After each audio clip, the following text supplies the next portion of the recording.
All right, this is the market update for for September 2022. As you can see, the 50-day is down to 34%, but again, just really up and down, hasn't gone anywhere, fairly flat as far as the 50-day, just a lot of volatility. The 200-day continues a downtrend. We are currently at 31%. But it is important to note that it isn't as low as the 29% that we saw back in July. Now, it is important to note too that this is not a daily chart. This is just looking at one data point, a month. So it's very possible that, a week ago, this thing was down to 27 or 26. But the important thing is that we do see this consistent trend line moving down on the 200-day, and so we are definitely for sure moving in a negative direction as far as the market is concerned. 31 and 34%. Once the 50-day crosses below the 200, that's typically bad news, considered a death cross. Again, this is not the entire market. This is only our basket of stocks. But still, when our basket of stocks does cross that line, then we can say that it's bad news for our basket of stocks, right? And in our basket of stocks is, the mega caps. These are consistent dividend paying companies. And so these are the cream of the crop, the best of the best. And when that happens to this particular portfolio, then I can imagine that the market as a whole will be even worse. Let's take a quick look at the sectors. All right, basic materials, 25% above their 50, 25 above their 200. Again, not great. As you can see, it's 20% and 25% worse than the rest of the market. But that has been the case for the last couple months for the basic sector. Communications, it was bad, last month, and it's worse this month. None of these companies are above their 200. None of them are above their 50. And, looking at Rogers finally giving us a buy signal, I think that says a lot about the quality of Rogers Communications, in that only when the rest of the sector has completely tanked does Rogers give us any sort of opportunity to buy more shares. All right, consumer cyclicals actually doing better than the telecommunications sector, which is crazy to think because typically the cyclical sector performs the worst when there's bad economics afoot. But 8%. Yeah, I'm looking at these. I'm just checking these numbers to make sure they're correct. But yeah, they are. It just happens to both be 8%. That's so weird. All right, let's see. All right, consumer defensive. Of course, we expect this sector to perform better than the rest of the market when we are in a downtrend. 27% above their 200, 41% above their 50-day, which is a big number considering the rest of the market. That's 22% above the rest of the market. Less than half of these companies above their 50-day. So the defensive sector performing fairly well. All right, the energy sector has been on fire. There's just nothing more that can be said about that. 79% above their 200-day. Again, 79% above their 50. I'm really concerned now that these numbers are matching. So X and Y. But it's correct though.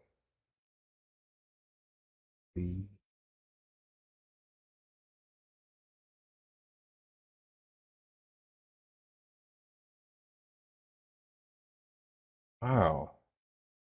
I mean, this is so weird. Okay. I mean, it's just, hey, that's numbers for you. All right. So yeah, 79% above the 200, 79% above their 50.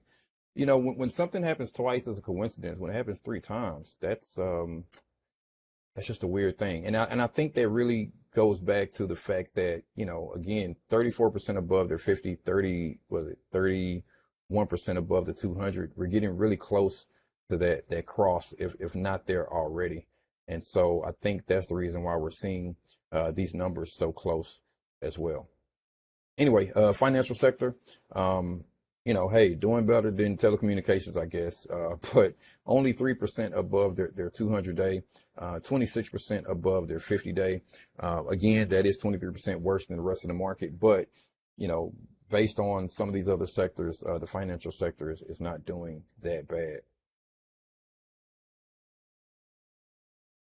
Health sector, actually doing fairly well considering, only 29% above the 200, again, 29% above their 50. Again, so weird, that those numbers match up like that, but numbers don't lie. So anyway, like I said, not doing, as good as, energy, but, definitely performing, decently, I'll say. All right, and this is the industrial sector, which I'm very surprised by. Again, matching numbers, 20% above their 50, 20% above their 200, which is worse than, roughly 40% of the market. So not doing great at all, the industrial sector. And then real estate, only 10% above their 200. None of these guys are above their 50. And this just means that, more recently, this sector as a whole has just really fallen off of a cliff. And technology, 0% above their 200-day, 11% above their 50-day.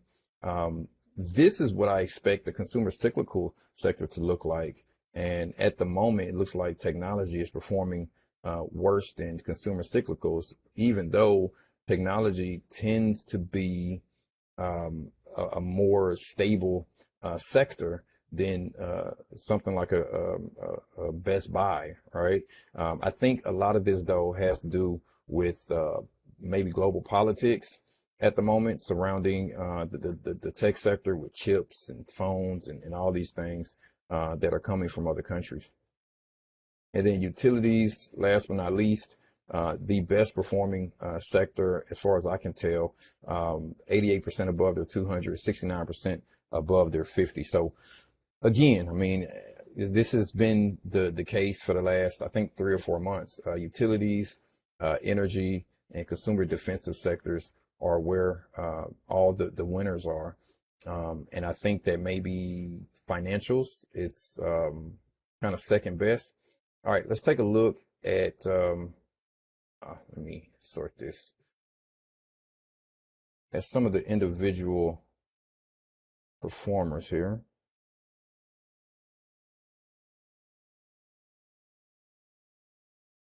All right, first off, basic materials, looks like it's not calculated yet. All right, still not calculated. Is it done? Still not done.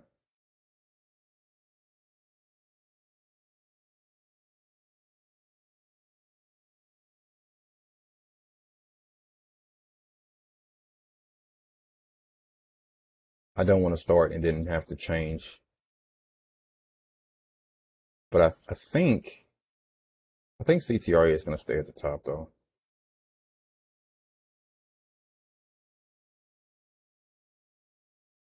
There we go. All right. So CTRA, a clear MVP, even though it's really split amongst all these guys. When you pair that with the average monthly return, there's just no question that CTRA is the winner in the basic materials sector. Don't know a lot about the company, but we will definitely look into it.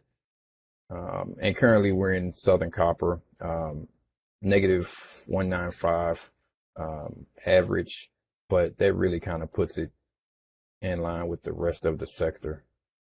All right, telecommunications. Lumen is the new MVP. I think it was BCE last month. And so obviously some things have changed within the portfolios that pushed Lumen up to the top. This is actually advertising company, not necessarily telecommunications. But let's see. And then as far as returns go, yeah, it looks like BCE is still the better performer out of the, no, I'm sorry, Telus and BCE, British Communications is still the better performers out of the sector.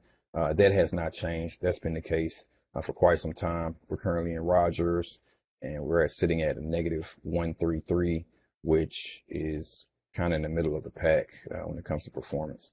All right, consumer cyclicals. International Paper has been a long time MVP in the sector, even though the performance has not been great. So really curious to see what those portfolios are that are performing so well. But I want to point out too, though, in almost every case, we're seeing the MVP really spread out over the sector. And what that means is that every month there's a different portfolio that's performing. It's not just one particular portfolio that's just, winning all the time. And I think that points to the volatility that we're seeing in the market right now. There's just no clear play. And again, I think that's why the standard deviation portfolio is kind of what came to the fore and why we're following it, because the best you can do in this market, I think, is to get into something that's not very volatile. I think people are just losing their pants on some of these high flying, high performing stocks that in an environment like this are just losing a lot of share value. But either way, looks like, again, General Parts Company, which is where we're trying to get into, clear leading performer in the sector. And so, again, happy about getting into that and following that company. All right, consumer defensive. Altria is the MVP of the sector, but again, really spread out amongst the sector. And I think that says a lot, again, about the volatility that we're seeing. GIS and ADM, and, we can throw in BG, are definitely performing better in the sector. I'm trying to find, where's KO? There we go.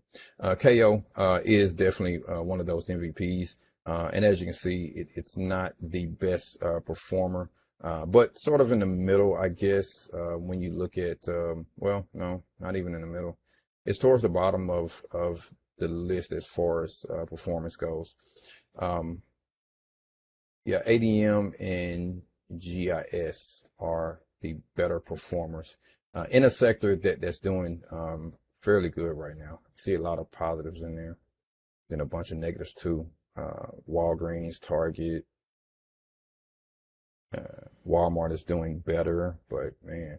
All right, energy, the high flying sector, and it looks like OKE is the sector MVP, and Valero, Cheniere, Devon, EOG. I mean, every month I do this, I'm looking at these returns for the energy sector, and it's just crazy.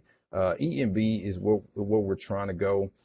Not a sector leading performer by any stretch of the imagination, but really decent company and not a lot of volatility for this one, which is something that we're looking for right now. I do want to say this though. I think there is something to be said about looking for a company in a sector that's performing really well, looking for that high flying stock, looking for that stock that has a lot of alpha, has large return, when that sector is performing as well as the energy sector is. So there's something to be said about that. And I'll definitely take a second look at our pick in this sector after the 16th, when those options expire. All right. Financial services. All right. CM. I forget the name of this company. I think it's Canadian something. I can't remember. But anyway, sector leading MVP. As far as performance goes, though, I think that's going to go to PFG. Yeah, the rest of these guys are sitting at negatives. Citibank, JP Morgan, the big US banks are really down at the bottom of the barrel when it comes to performance. The rest of these guys, there are a lot of insurance companies in here that are doing fairly well. Again, when those interest rates go up, companies like Aflac tend to do really well. Regions Financial is where we are. It is not the best performer, but the better performer. And that says a lot to the company profile, which is that kind of high flying, high alpha stock. All right. Take a look now at healthcare. Pfizer, sector leading MVP. Looks like Cardinal Health is the sector leading performer at almost 3%. We're currently in Merck, sitting at 1.3, so not the best, but not the worst. All right, industrials, really interesting sector. Not quite sure what to make of it, honestly. But yeah, the MVP is really spread out. Not as much as some of the other sectors, but IRM, Fastenal, IEP, and then as far as the leading performers, CHRW. Yeah, CHRW is really the only one that is really doing anything. Paychex is where we are, and its return is decent. I think it's probably second best in the sector, actually, third best. But yeah, definitely at the top. So that's good to see. All right, real estate. MPW shares the sector MVP with KIM. But looking at the returns here, MPW is negative 2.7, and that puts them close to the bottom of the list. But when you see all these negatives in here, I mean, I'll say that it's about sector average, honestly. What is important, though, is that we do have a leading performer here in DRE. And so that's really interesting to see, right? When you have a sector that's performing poorly, and then you have this one standout that's actually performing well, it's good to see.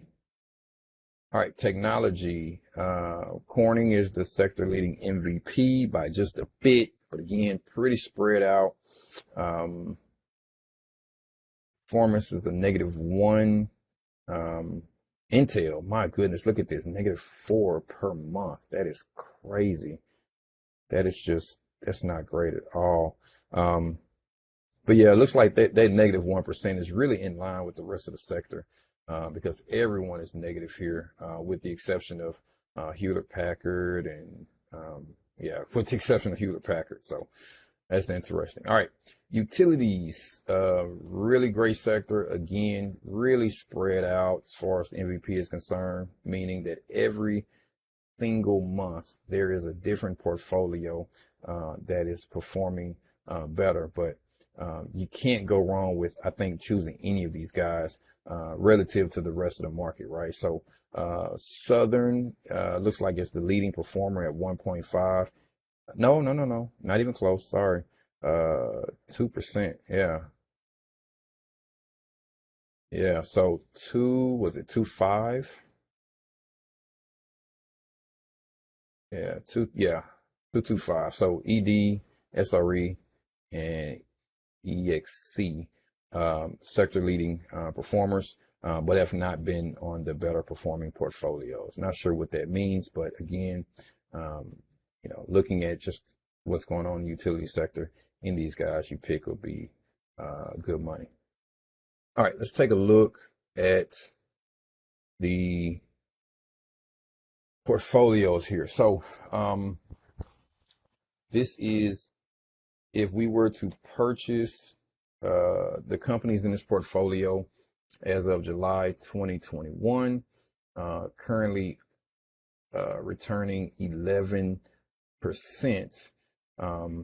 which is a really small number relative to previous years, but still, it's higher than any other portfolio in our basket of stocks. And that is the M score up, which we've seen quite a bit. And we see a bunch of M scores on this list here for top 10. And so I think, again, that says a lot about kind of where we are right now in the market. Typically, these companies are, a lot of cash on the books, not a lot of debt, nice, profit return, right? And so I think that's where all the money is going. And then this is looking at the last 12 months. So this will be October to September. The numbers are just, it's like if you returned a negative 2%, you've done pretty good, considering. And so, and again, this is without a dividend. Okay, this is without a dividend. This is just looking at stock price. So the actual dividend down portfolio has performed the best, which is interesting because these are companies that have large dividends, and we're not calculating their dividends into this formula, right? So that just means that companies who pay a high dividend, money is flowing into them, not out of them. So people are buying those high yielding companies. And that's something that gets talked about quite a bit in a market such as this, which is don't buy a company just for its dividend, right? Because when the stock price goes down, the dividend goes up.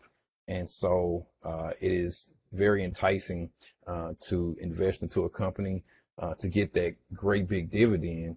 But you have to be certain that the company is, a good company. It's a solid company. It is important to note that, again, our basket of stocks is not the market, right? Our basket of stocks are those, mega cap, huge companies who's paid a consistent dividend for the last 2 years. And so these are good companies. And I think other people see that. And so they're putting their money into those names. Now, it is important to note that the pure dividend portfolio is nowhere in here. So you can't go strictly for the dividend, right? There has to be something else there. And that's what this portfolio does, which is it gives you that high dividend, but it's also putting you into companies that when there is a lot of buying and selling, these companies tend to lose less money, right? And so it kind of makes sense that that this is what's winning right now. But standard deviation still at the top of the list, not number one, but can't go wrong with number two. And so I'm confident in continuing to follow that portfolio and matching it as close as we can anyway with what we currently have. All right, I want to take a look at the worst performing portfolio just to give us an idea of what's happening right now. And so we're looking at basically a bunch of dividend portfolios here, and then return, and like a couple betas. And so again, that just tells me that, when dividends are high, stock prices are down. And so trying to follow just a high dividend is probably not going to be the best way to go. And then looking at of course, standard deviation, the volatility is really low. And so you don't expect to lose a lot of money month to month. And that's what that means. So, -7 is the worst month that this portfolio can have within a 95% confidence interval. So anyway, but it stands at the top. It is 2% better than the next best portfolio.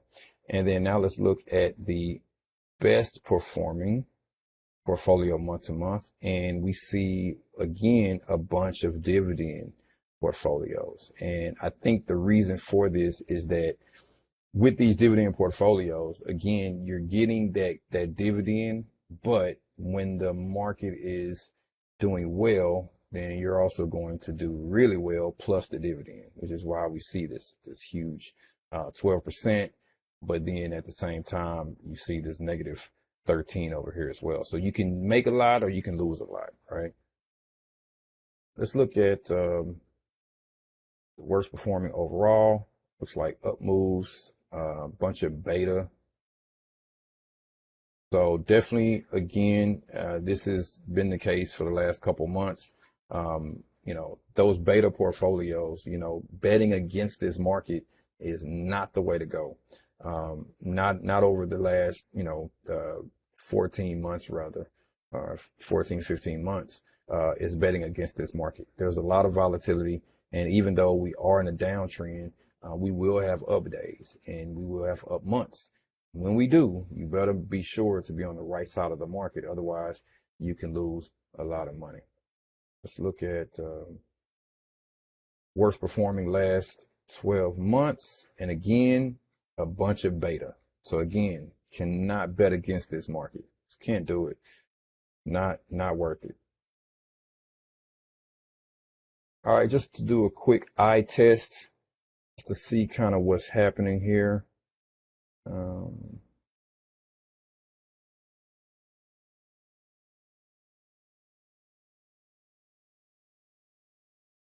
There we go. All right. Dark red is bad. Dark green is good.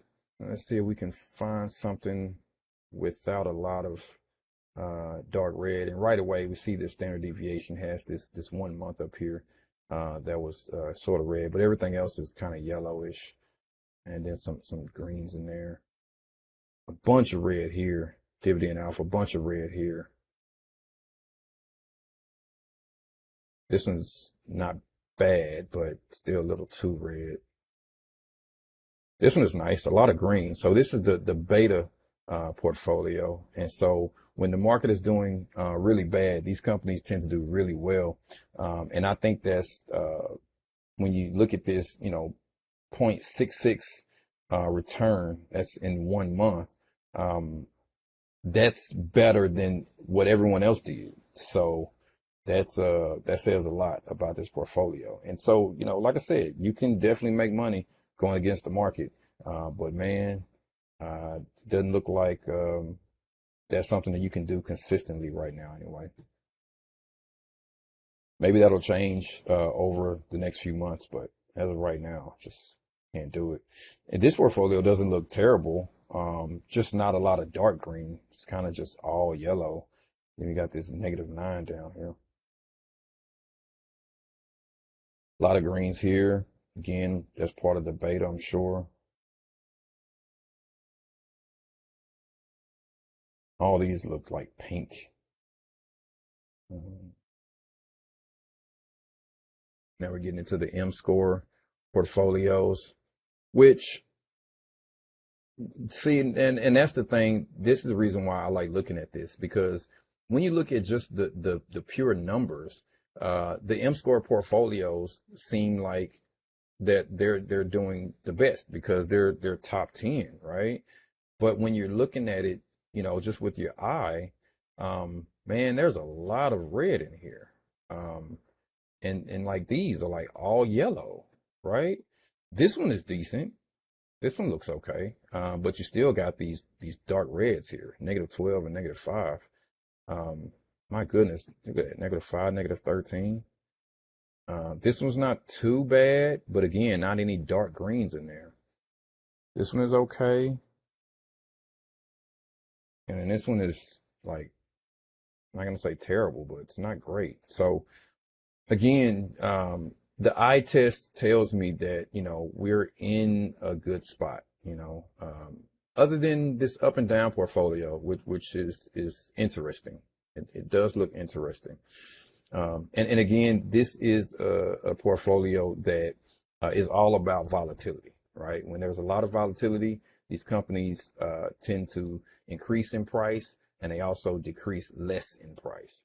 And so it's kind of a balance there, a 50-50 split in scoring.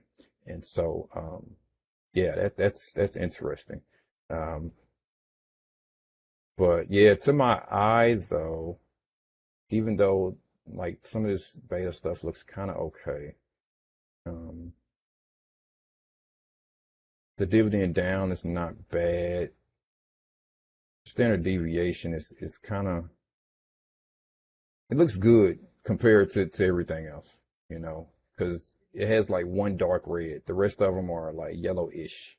Even this one is sort of pink, but not that pink. So not bad. And it has a couple dark greens. Even this negative number here, is still green, you know, when everyone else was just doing horrible that month. So, all right, not bad. And then looking at the numbers here, this is like a 3-month check, and it is just negative all the way across. Again, there's no question that we are in a current downtrend in the market, and so all the portfolios are losing money, and that just cannot be avoided. There's just no way around it. I'm looking for some positive. I don't see any positives at all in here. And again, that just tells me that at this point, the best you can do is not lose money. And you can't bet against the market, and nothing is making money. So again, I'm confident where we are. See, is there anything else I want to look at? All right, I did that. Yeah, that's it. So, yeah, again, market's definitely in a downtrend. And until we see that change, we have to really stay the course. But I am definitely going to look at potentially getting a better performer in the sectors that are performing well. I think that's a prudent approach to investing right now, particularly in the energy sector and utility sectors.